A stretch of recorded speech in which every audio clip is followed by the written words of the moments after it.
Bom dia, pessoal. Obrigado por estarem conosco na nossa conferência de resultados do primeiro trimestre de 24. Estou aqui com o Bernardo e com o André, como de praxe. Vamos em frente. Nós tivemos um resultado do primeiro trimestre que nos deixa no trilho para atingir as metas do ano. Tivemos um EBITDA de 368 milhões de reais, que foi apenas 3% abaixo do que nós planejávamos para o trimestre, apesar de uma produção 14% abaixo. Razão para isso, essencialmente boa gestão de custo, boa gestão de disponibilidade, mas também um bom resultado, um ótimo resultado da plataforma de energia nesse trimestre. Além disso, nós seguimos a trajetória de desalavancagem no primeiro TRI de 24 versus o último TRI de 23. A gente fechou o último TRI de 23 com 6 vezes, esse trimestre a gente virou com 5 vezes de dar livre por EBITDA, e a ideia é continuar seguindo isso nos próximos trimestres, conforme é o nosso plano. Continuamos atuando de uma forma bem diligente em aumentar a margem dos nossos projetos existentes, não só no Brasil, mas também nos Estados Unidos agora, nós vamos falar um pouco sobre isso na apresentação. E também, como destaque aqui, nós em março concluímos a operação com o EDF Renováveis, descruzando os ativos e passamos a operar e ter 100% de ventos da Bahia, que agora vai sinergizar com os Assuruás. Em relação ao resultado e a produção, nós tivemos um El Niño bastante forte, o que geralmente leva a aumento de geração dos nossos projetos, mas a temperatura alta do Atlântico Sul acabou gerando muita chuva no Assuruá, e isso fez com que a produção em Assuruá especificamente fosse muito abaixo do nosso esperado, levando a esse 14% de produção abaixo do esperado para o portfólio todo no trimestre. Mas a gente teve 42,5 milhões de reais de resultado da plataforma de energia, o que substancialmente compensou uma parte importante do gap de produção decorrente de vento, e levou a gente a ter um EBITDA próximo do que a gente esperava para o trimestre. No ano contra ano, a gente teve um crescimento de 127 milhões no nosso lucro bruto, basicamente, como eu disse, por aumento da base de ativos. A gente teve 721 megawatts a mais no primeiro trimestre de 2024 versus o primeiro de 2023, Assuruá 4, Assuruá 5, Goodnight 1. Do resultado da comercializadora, como eu disse anteriormente, e de uma fatia adicional do write-off de um passivo de Chuí, em decorrência desse nosso processo de turnaround lá nesse ativo, que reduziu um passivo dele e impactou positivamente o nosso resultado.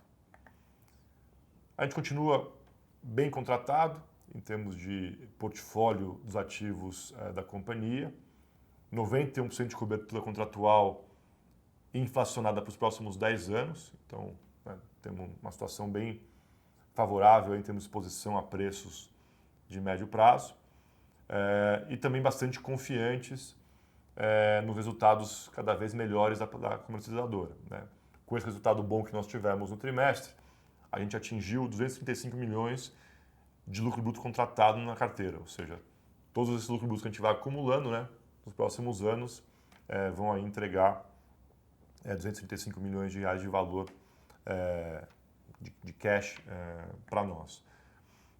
Além dessas posições que vão sendo formadas ao longo do ano, e a nossa exposição a preço é muito baixa, porque a gente faz essas operações e faz o back-to-back, né? A gente trava essa margem de longo prazo e ela vai se realizando ao longo dos anos. Além disso, nós temos uma expectativa cada vez mais positiva em relação à nossa frente de varejo, que é o nosso famoso retail aqui, né, Bernardinho? A gente acha que a partir do momento que a gente tiver todos os ativos de GD operando, entre 20 e 25 milhões de reais de margem adicional devem ser capturadas pela plataforma de energia todos os anos. Isso para a capacidade que nós estamos construindo agora. E nós temos aí uma ambição, uma vontade de fazer mais capacidade em GD, conforme esse sucesso com clientes vá se consolidando. No lado de endividamento, a gente cruzou com 5 vezes a dívida líquida por EBITDA ao trimestre.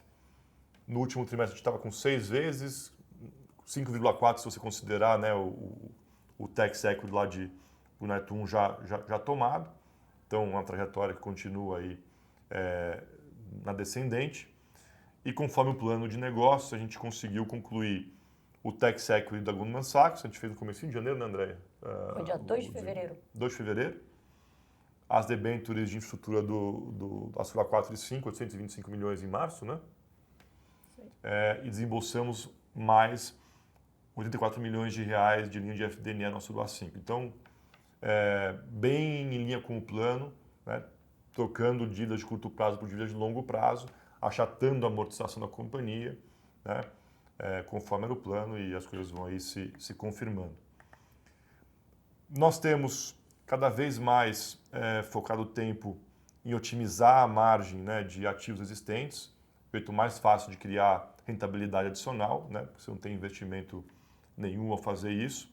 Nosso time de comercialização é super criativo e muito guerreiro, né, para buscar oportunidades, mesmo no mercado de preços mais baixos.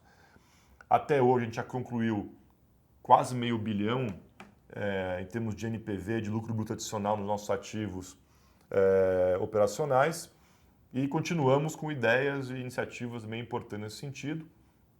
A primeira delas, talvez a mais valorosa nesse momento, seja aumentar a margem do Net One.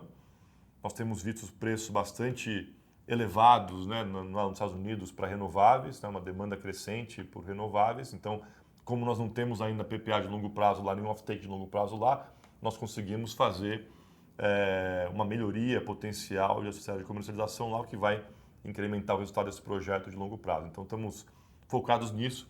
Muito provavelmente, ao longo desse ano, nós vamos ter uma estratégia de comercialização melhor, né, ainda melhor, para a Goodnight 1. Isso aí deve criar um bom valor.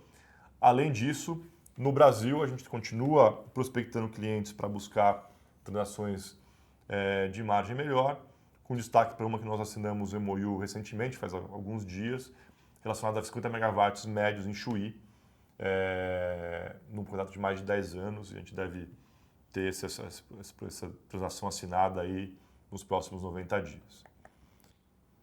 Então, essas duas são exemplos bem tangíveis de coisas que nós estamos já em fase final de negociação, mas a ideia é que a gente continue prospectando isso com uma expectativa e uma cobrança do time para buscar aí mais $500 milhão, dobrar o que a gente já fez, né? De criação de valor, aumento de margem de longo prazo dos nossos ativos operacionais. Como eu disse na introdução, a gente concluiu a operação de cruzamento de participações com a EDF. De agora em diante, nosso time está aí tocando o projeto.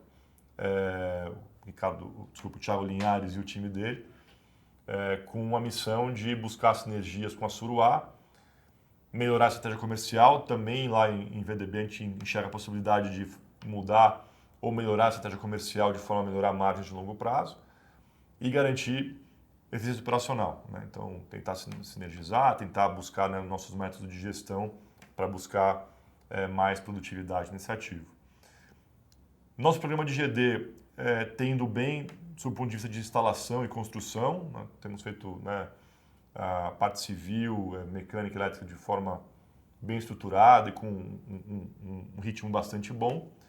Em alguns projetos nós temos enfrentado atrasos na instalação de infraestrutura pelas distribuidoras, e o Bernardo, né, com o time regulatório, mais o time lá da frente de GD, tem trabalhado junto com as distribuidoras e com reguladores para endereçar isso, de forma que esses atrasos pontuais não impactem o nosso plano de início de geração. Na frente de clientes, nós temos aí uma perspectiva bem positiva. A gente cruzou o primeiro trimestre acima do plano para comercialização de GD, em termos de número de clientes e volume de energia comercializado. E hoje nós temos aí a perspectiva de um caminhar rápido rumo a termos toda a energia desses projetos novos de GD comercializada via plataforma digital da companhia até meados de 25, que é quando todos esses ativos vão estar operacionais e gerando energia aí para esses clientes. Em relação ao processo nosso lá de Goodnight 1 e 2, né, de trazer um investidor para nos ajudar a lançar a fase 2, a gente está no meio do processo, devemos ter aí notícias mais definitivas sobre o andamento dele no fim do primeiro semestre, mas o interesse existe. Nós temos hoje, como eu já disse para alguns investidores, explorando 3 alternativas. Uma alternativa de fazer uma venda parcial de Goodnight 1, uma possibilidade de vender integralmente Goodnight 1 e a possibilidade de você trazer um investidor para a holding de Goodnight, fazendo uma primária, de forma que esse investidor seja sócio nosso nas expansões do complexo. Por último, não menos importante, a gente concluiu em março um follow-on secundário, né, André? Você quiser dar um... Sim, foram 775 milhões, 100% secundário, como o Antônio falou. Venda da Tarpon, né? Venda da Tarpon, uma possibilidade aí da gente estar na frente de diversos investidores, contando a história da Serena, as últimas entregas, né, todo esse programa de investimento importante que a gente fez, de 4,5 bi, e o que vem agora, daqui para frente, e investidores aí entrando na nossa base, novos e outros reforçando... 55 novos investidores. 55 novos investidores. Aqui nós damos boas-vindas nesse momento, oficialmente. E outros que já estavam conosco, reforçando aí o compromisso, foi um momento bem importante aí para a companhia.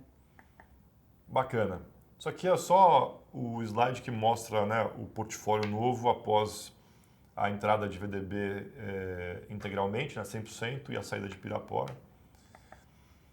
E aí, consolidando o nosso plano, nós temos focado muito em geração de caixa, otimização de margem, né, desalavancagem, etc. Essa é a nossa prioridade 0 para o ano e estamos bastante diligentes nesse caminho. Eu acho que os números de primeiro trimestre, apesar do recurso mais baixo, né, corroboram com esse foco nosso.